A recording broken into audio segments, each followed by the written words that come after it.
Hello guys, నేను విషయం welcome to truth master. Rebel star Prabhas అన్న గురించి చెప్పాలంటే మాటలు సరిపోవట్లేదు. బట్ చిన్న షార్ట్ లో చెప్పాలంటే మాత్రం ఒకే ఒక మాట, హీఈస్ ద స్టార్.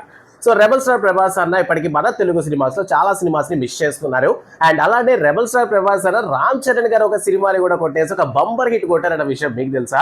సో ఇప్పటికీ ప్రభాస్ అన్న చేతుల నుంచి మిస్ అయినటువంటి సినిమాలు చూసుకున్నట్లయితే మనకు ఆల్రెడీ తెలుసు. సో యంగ్ టైగర్ ఎన్టీఆర్ గారు చేసినటువంటి సింహాద్రి కావచ్చు, అండ్ అలానే బృందావనం కావచ్చు, ఈ రెండు సినిమాలు కూడా ఫస్ట్ ప్రభాస్ అన్న దగ్గరే వచ్చాయి. ఇక నితిన్ యాక్ట్ చేసినటువంటి దిల్ సినిమా కూడా స్టార్టింగ్ లో ప్రభాస్ దగ్గరే వచ్చింది. ఇక గోపీచంద్ గారు యాక్ట్ చేసినటువంటి జిల్ సినిమా కూడాను స్టార్టింగ్ ప్రభాస్ దగ్గరికే వచ్చింది. అండ్ అలానే రామ్ చరణ్ గారు యాక్ట్ చేసినటువంటి నాయక్ మూవీ కూడాను ప్రభాస్ గారి దగ్గరికి వెళ్ళిన తర్వాతనే రామ్ చరణ్ గారి దగ్గర యాక్సెప్ట్ చేసి మొత్తం మీద బ్లాక్ బాస్టర్ కొట్టారు. అండ్ అలానే ప్రశాంత్ నీల్ గారు కేజీఎఫ్ పార్ట్ 1 పార్ట్ 2 తీసిన తర్వాత రామ్ చరణ్ గారితో సినిమా దిద్దాం అనుకున్నారంట. బట్ కొన్ని కారణాల వల్ల సెట్ అవ్వక అదే కథతో ప్రభాస్ గారి దగ్గరికి వెళ్తే కట్అవుట్ అదే మన సలార్ సినిమా అయితే బయటకు వచ్చింది.